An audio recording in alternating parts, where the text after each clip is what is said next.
که د سوات په خلکو د سره خبرو وکړم نو د سوات خلک چې دی ډېر زبردست مینه ناک او د میلمه قدرمند. دا وخت موجود یم په ضلع سوات کې په وډیګرام کې چې کومه د راجا ګیرا کافر قلعه ده د هغې د پاسه موجود یم. نو د دې سوات چې کوم د وډیګرام دی د دې د ښکلا د تم ښیم ولې چې ډېرې ښکلې ویو ښکاري دا وګورئ د بیکګراونډ به داسې ښکاري.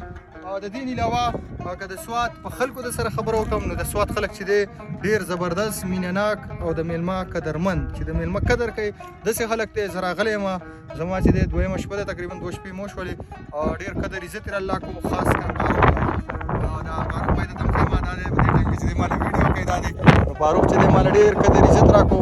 فاروق یو ډېر ګریټ مین دی ډېر زبردست انسان دی. نو مقصد مې دا دی چې د سوات خلک چې کوم دی ډېر مینه ناک قدرمند او ښه خلک دی. نو د سوات د خلکو د مینې چې دی زه ډېره شکریه ادا کوم هغې چې ماله څومره مینه راکړه. نو سواتیانو ډېره مننه تشکر او بسیار او مقبول.